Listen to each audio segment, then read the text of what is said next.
Hello, ladies and gentlemen. Greg M here with your sports report, talking some track and field. And this is my breakdown. I'm focusing on the women's 100-meter finals for Budapest, what's going to have to happen. And the world record can be broken. That 10.49, no matter how controversial by Flojo, because some believe it was winning, can be broken. And Elaine Thompson-Herah has proven that with a 10.54. Right? So, to break that record, these women have to show that they're ready.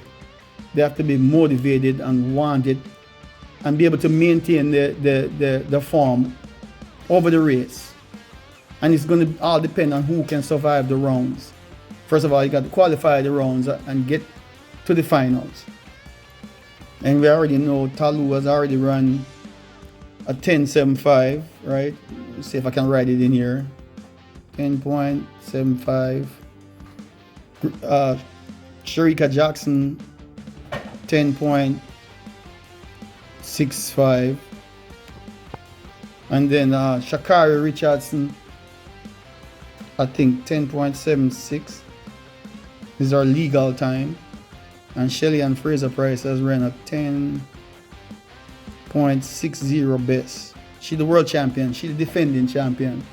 Of course, she had some challenges where she couldn't compete for the most part of the season, and she just came back with a first performance outdoor at 10.82 and then 10.83 follow several days later. Now, to break the world record, they have to run the first 50, right? First 50 has to be 5 seconds. Oops, 5 seconds. Then the second 50, right? Second 50. Bear with me because it's hard to write with this pen. 5.45. This equals 10.45. Right? Hope y'all can read that. So, if they don't do that and they do instead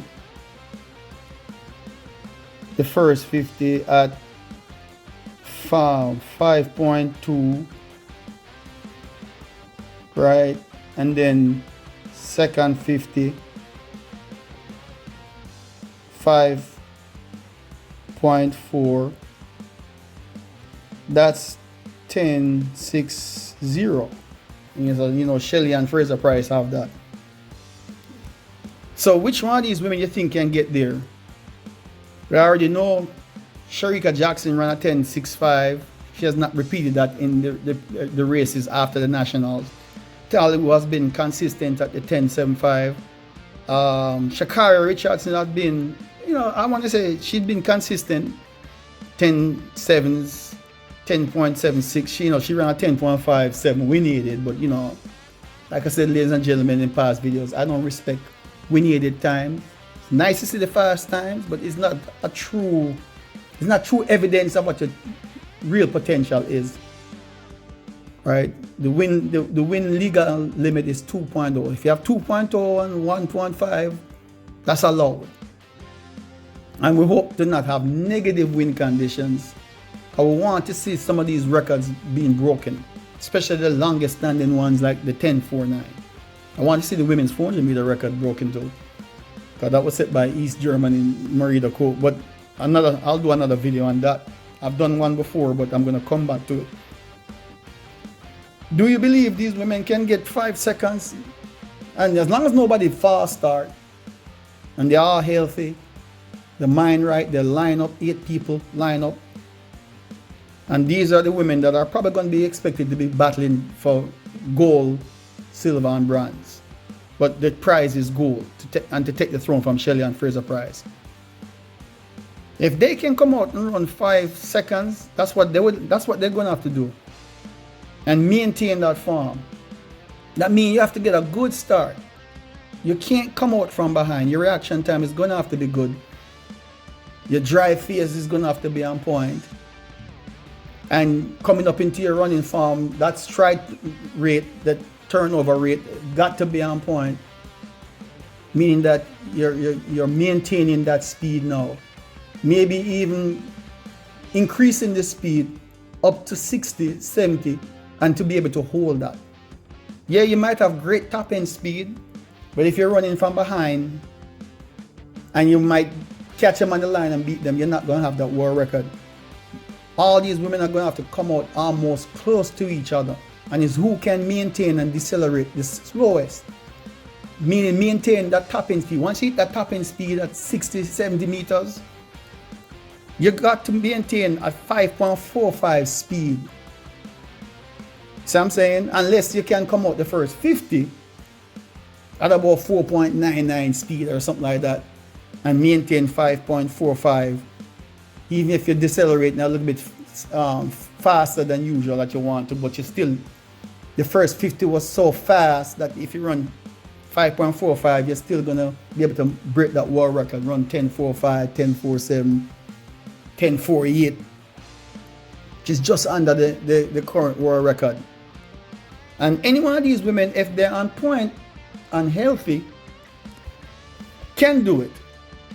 You see what I'm saying? What y'all think about that, ladies and gentlemen? Who's gonna come out and run that first 50 in 5 seconds flat and be able to maintain that last 50 at 5.45? There's a lot that goes into this. Is a race execution that has to be on point, which means that your conditioning level, your training all have to come together now to match this, to make this a reality. That means your strength training, your core, because when you get up into that top speed and to maintain that top end speed and to get that high knees, your hip flexor area, your core got to be strong.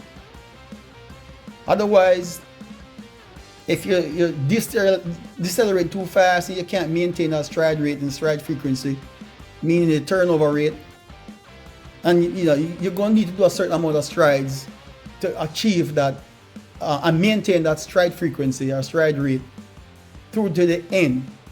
But your first 50 is what's going to win that race. And if you can maintain your form. So if your conditioning level is starting to lapse and you can't maintain or continue to improve upon your training, the most you can wish for is a 10.7. Any one of these women, if they are not on point by that time, by the time they get to the finals in Budapest, the best you can hope for is a 10.65, no world record.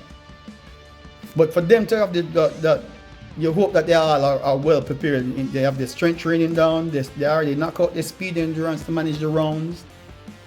They're working on the race technique now, the form, and not overworking themselves, just working on fine-tuning stuff, just speed-specific work, race execution work at this point, and mental strength. Managing, focusing, imaging yourself throughout the race, from start to finish and crossing that line first, but having everything together. The reaction, coming out the blocks, reaction, your drive phase, your turnover rate, quick off the track, maintaining relaxation. You're not no tight enough. Whoever can maintain these things together and put that together is gonna run the world record. What y'all think, ladies and gentlemen? What y'all think? Who you think can accomplish this? Shericka Jackson, she's run a lot of 400s to get her strength up. She hasn't gotten down to the 49 or anything like that. Shelly-Ann Fraser-Pryce, the veteran, at 36, is she gonna come back? Shock the young ladies again. All these ladies in the 20s, 18, can't beat a 36-year-old lady that's been out there doing it for a while. She ready to school them again.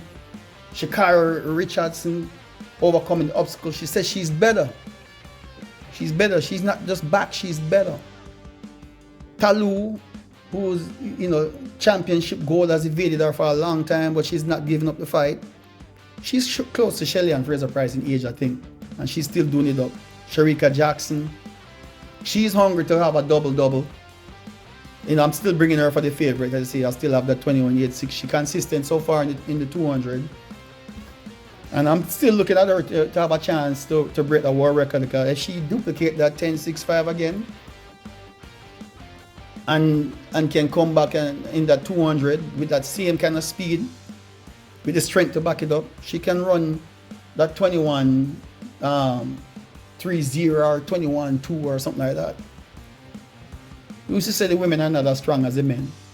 They maybe can't get down to 19 seconds, but they, who knows, maybe we'll eventually see a woman run 20.9. I think that day is coming as they work on the technology in training methodology and mental toughness to increase the women's strength as they get stronger and transfer that to the track to execute that in a race. They will be able to run 20.9. I think women will be able to start running more consistent 10.5s and maybe 10.4. Maybe eventually they'll get down to 10.3s. You know, so we always think that they can't get any better, but they keep getting better. So what y'all think, ladies and gentlemen? Who's going to be the first? You know, we have Julien Alfred out there, you know what I'm saying, still doing it up. You know, Kambuji from Switzerland, she hasn't shown any promise this year. So I think she's still struggling to get herself back in shape. But we've had a couple other women like from Great Britain and so forth that's doing up their thing, trying to come back into the mix of things. But a lot of people are looking at Julien Alfred to come out there and maybe surprise some people too. So we can't rule her out. And anybody else that might rise to the occasion. This is one British sprinter. I forgot her name. I forgot her name. Oh, I forgot her name. I guess I'm so focused on these ladies, I forgot her name. But anyway, that's just my take on this, ladies and gentlemen. Y'all let me know what y'all think in the comment section. And looking forward to the World Championships to see who's going to challenge, who's going to run that 10.45. So just clear this. There you go. Who's going to be the winner? I'm still looking at Talu to surprise, but I'm not ruling out my homegirls, Shelly-Ann Fraser-Pryce and Shericka Jackson. And Richardson, she have a shot at the goal too. She can put a race together. There's been some questions that, you know, after she run the round, she doesn't seem to be at her best by the time she gets to the finals. She can run fast in the preliminaries, but just can't maintain. So we'll see how she managed this for the first time in this major event. But that's it for now, ladies and gentlemen. Until next time, let me know what y'all think.